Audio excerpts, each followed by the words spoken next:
Week 3 is here, and that means it is time to get into the waiver wire. Week 2 was tough for a lot of fantasy teams. It was great for a lot of fantasy teams. Some of the best scores we've ever seen, especially that Miami Dolphins, Baltimore Ravens game.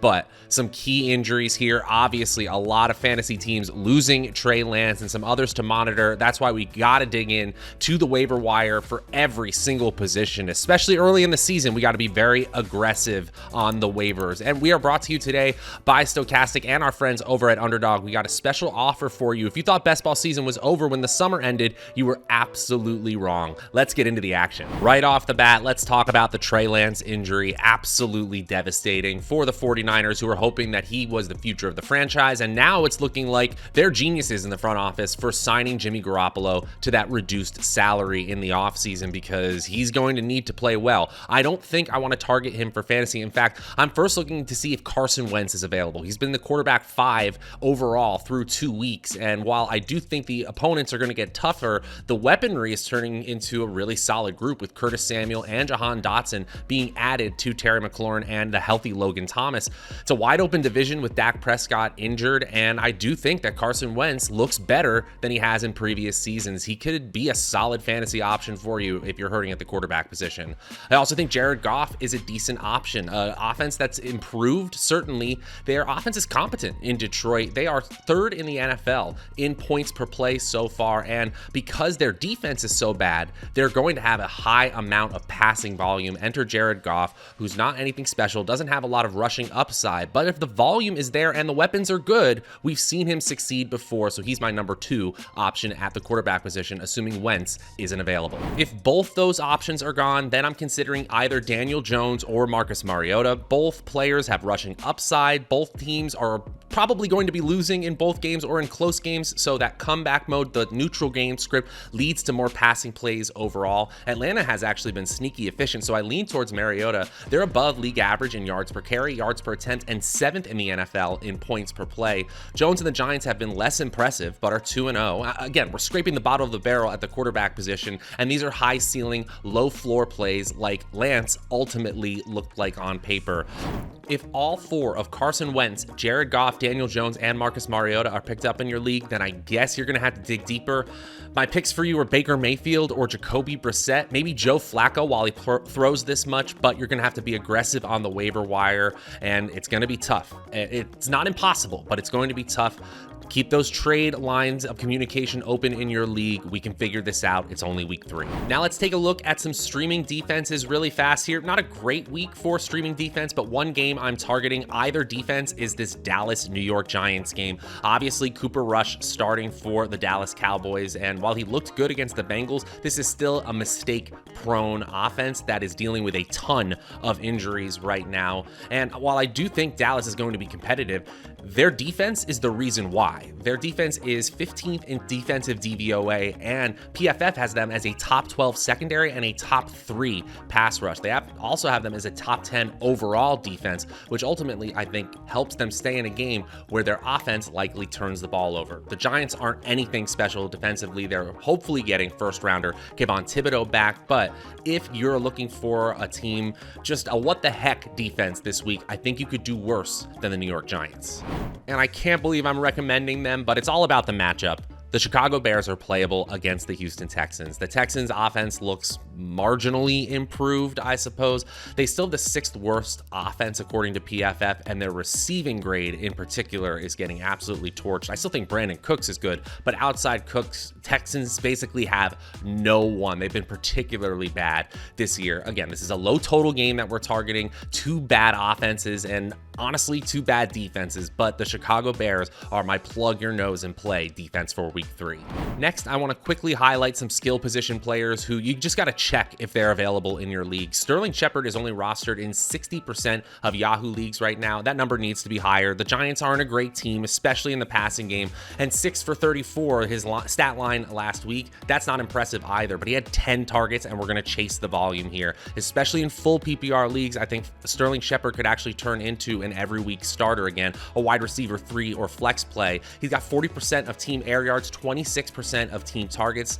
He's a what the heck flex moving forward. What can I say? Next, you have got to look for Washington's Jahan Dotson. On Yahoo right now, he's only rostered in 43% of leagues. I know that varies from platform to platform, but if he's available in your league, this is the last chance to pick him up. He was 4th on the team in weighted opportunity, but 2nd on the team in air yards, and he's tied for the team lead in red zone targets. Oh, by the way, he leads the team in end zone targets as well with 5. Wentz is playing better than expected at the quarterback position with that easy opening schedule. I think that could actually continue. Jahan Dotson, despite being really 3rd on the totem pole in opportunity in Washington, is a flex-worthy play in week 3 against Philly, and likely this is the last chance to get him on the waiver wire.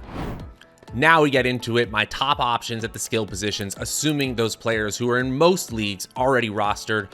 These players are likely to be available, at least a chunk of them. Michael Gallup should absolutely be rostered already, especially in leagues where there was an injured reserve spot. The Cowboys now legitimately need help at the receiver positions. They haven't rushed him back by any means, but he's been practicing for several weeks already. And now tight end Dalton Schultz might miss time with his knee injury as well. That PCL injury that he suffered, the same as Ezekiel Elliott did last year, that makes productivity a tough thing to project going forward for Schultz. So even if he's on the field, he may not be as efficient as we've seen him. Enter Michael Gallup, who got paid serious money despite an ACL tear in December. He's almost ready to play, and he could make his debut as early as week 3. He's currently available in over 70% of Yahoo leagues. He's my top option for week 3. And if you wanted to put the Jets' Garrett Wilson ahead of Michael Gallup, I absolutely respect that decision, because Garrett Wilson has been awesome for the Jets so far. He was everywhere on Sunday. He leads the team in target percentage by a cool 7 percentage points. He doubled up Elijah Moore in weighted opportunity. He's 8 of 12 targets this year have come inside the red zone. Right now, he's doubled up Cooper Kupp's red zone target totals. I'm not sure that's going to hold year long, but that's incredibly impressive. He's tied for 1st in the NFL in end zone targets with Joe Flacco at the helm. Obviously, that's the concern, right? The Jets are eventually going to move from Flacco to Wilson. I think that's a downgrade for Garrett Wilson, but first-round rookies who pop like this early in their first season are usually great NFL players. Get on that and get him on your roster now. Hey guys, just want to take a minute to tell you about our friends over at Underdog Fantasy. If you thought best ball season was over this summer, you were absolutely wrong. Best ball is the best way to play fantasy football. You just draft your team, win huge prizes, and right now they have the Best Ball Resurrection Tournament, which starts in week 6, goes to week 17. So if your best ball teams are already cooked and your fantasy teams are already banged up, you can get over there and get in on the action. Just $10 entry could win you up to $500,000 in prizes, $100K in first place. Click the link in the video description below to take advantage of promo code Stokastic, which will get you up to $100 as a first match deposit bonus. Free money is hard to come by in fantasy football, so take advantage over at Underdog Fantasy today with promo code Stokastic. That's STOKASTIC. Next on my list is Patriots wide receiver Jakobi Meyers. I think there's a clear tier break between Gallup and Wilson and then Meyers, but Meyers is only rostered on 35% of leagues right now on Yahoo. He had 34% of team air yards, and no one else has more than 20% of team air yards on the New England Patriots right now. We know he has a history of not scoring touchdowns. That's been the same in 2022. And we know the Patriots have a history of spreading the ball out offensively, but we chase volume like this in fantasy football. He's not a high priority, but he is a decent priority. He's a strong talent in a subpar offensive situation. I'll take a low fab budget bid and try to get Meyers at the bottom of my bench.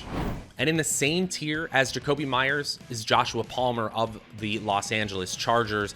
He had a larger role on Thursday, as you would expect, with Keenan Allen out, and only Mike Williams had a larger snap share for the Chargers at the wide receiver position. He had 8 targets, a solid number, and he's in a high volume, high efficiency, high TD upside offense every single week. We'll have to keep an eye on Justin Herbert's health going forward, because he's a no-go if Chase Daniel is starting, but if he ends up being an every snap player on this offense, you're going to want Joshua Palmer in your lineups. plenty of times. He should be rostered on many more teams right now. I'll make a $1 to $5 bid on him, no problem. We head to the deeper stash players, the $1 to $2 bids, the end of the waiver wire bids, or maybe somebody you pick up after that initial run has happened, or if you're in a deep league and you need to get a stash as well. Start at the running back position. I'll go Tyler Allgeier, who actually played more for the Atlanta Falcons, maybe out of necessity because Damian Williams is now on injured reserve, but Marcus Mariota, a Russian quarterback, is opening up better rushing lanes for the Atlanta running backs this year,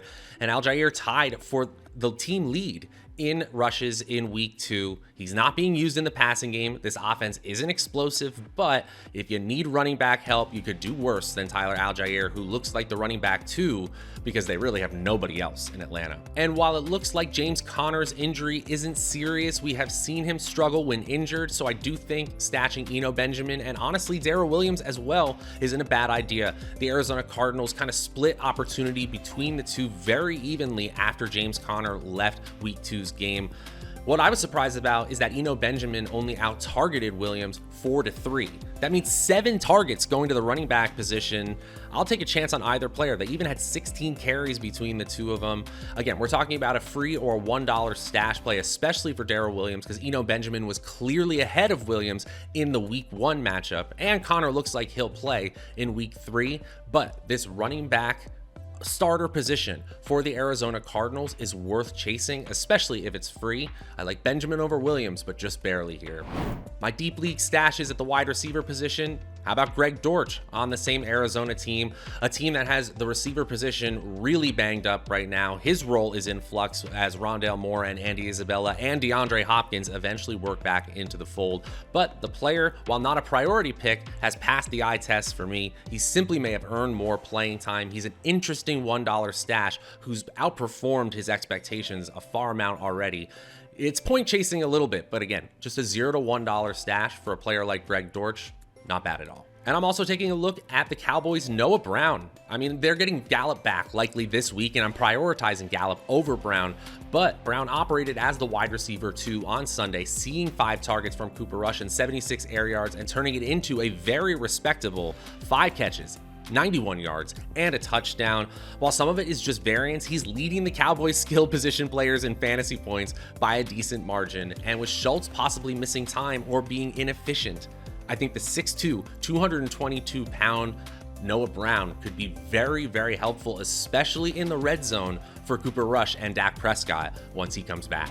And finally, if you need a free tight end, a player who is likely going to be on the field a ton for a team that passes a lot and is probably going to be playing from behind, look at Logan Thomas, currently available in 86% of Yahoo leagues. He's behind Curtis Samuel, Terry McLaurin, and Jahan Dotson in the pecking order in Washington, but they're throwing a lot. The schedule is going to get tougher for Washington, and if Wentz is even nearly as efficient as he is, they can have 4 productive fantasy players. There's going to be variance there. We're talking about a $0 to $1 tight end for a reason, but he was tied for second in targets on the team in week 2 and had decent air yards, especially for the tight end position.